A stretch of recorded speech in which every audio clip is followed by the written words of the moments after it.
Coming up now on 712, it is Tuesday morning, July the 28th. Time now for our Tuesday segment with Louisiana State Police Troop I. Trooper Brooks David, spokesman for the troop. Good morning. Thank you for joining us this morning. Good morning. How are y'all? We're doing well this morning and want to talk with you about a variety of different issues. People hear situations where, law enforcement may go into a situation and they're well-trained, they're working on something, whatever the case may be. The cooperation is something that should be noted after the shootings that occurred on Thursday of last week. Can you give us an indication of, how well local organizations, Lafayette Police, the Sheriff's Office, State Police, the other agencies involved, you guys, y'all, a lot of y'all know each other, y'all work together, but the cooperation was outstanding on Thursday. It was. We train, different agencies train year-round, especially the last couple of years for active shooter situations. You hope it never happens around here. We wish it would have never happened around here. Unfortunately, it did.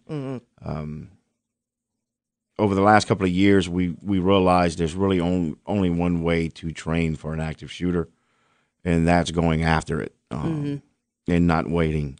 It's to eliminate the threat. So I tell you, Lafayette PD's response time was great. The local troopers in the area and the sheriff's office's response time was great. Acadian Ambulance's response time was great. The fire department, the Jamie Smalley at one of the local emergency rooms was on her toes and text me while I was in the theater, getting her emergency room. It was ready for the injured. Lafayette PD's, you couldn't get no more textbook than what happened. However, like I said earlier, it's not a victory. Anytime that there is a loss of life, we do not look at it as a victory. We're going to learn from this and we'll move on. Same as the other agencies.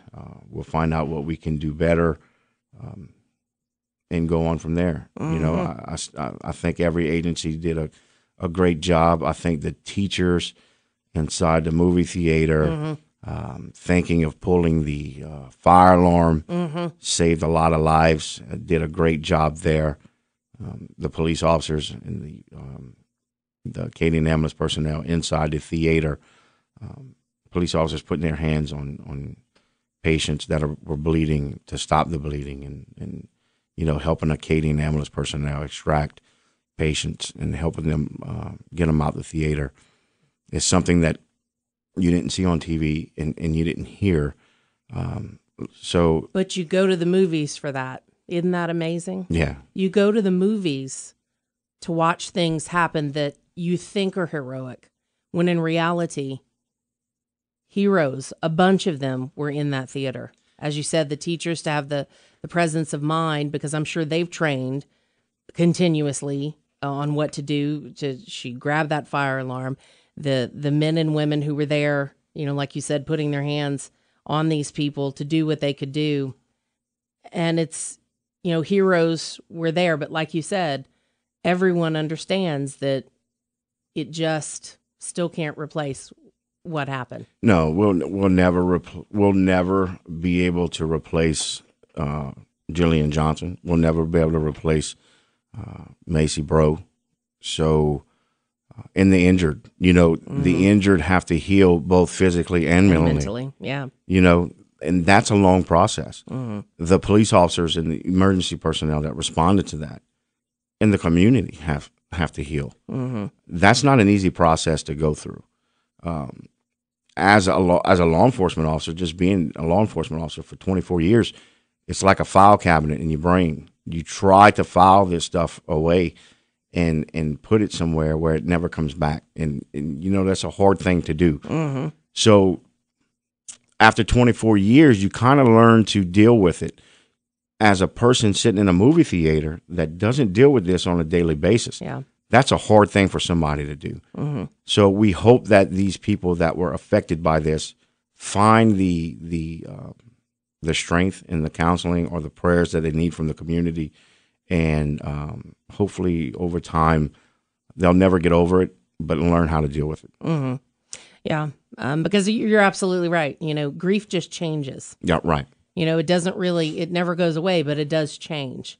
And what we can do, we can continue to support. We can be kind to one another. We can love one another, and we can pray for one another. Those are the things that we can do for these people who were injured and the two who were killed and their families, because we can offer nothing else to them in their situation. That's right. And I can tell you, the city of Lafayette, your first responders are top notch. I've seen that firsthand. And that's not just being from a law enforcement perspective. Mm-hmm. The people, the community came out, whether it was giving water to first responders or feeding the first responders. The news media, the local news media, were phenomenal in giving just the basics and the facts on what was going on, not politicizing anything, but letting the families and the communities know exactly what was going on. Mm-hmm. The outpouring of support from Lafayette, the outpouring of support from the community of the town of Franklin, great people in a situation that was never asked for, but the unthinkable happened. Mm-hmm. Yeah, definitely. You talked about the readiness and the preparedness that officers go through. I'm assuming, on a yearly basis. I don't know how different agencies train, but they do prepare these officers for these times where something drastic is occurring in this situation. But let me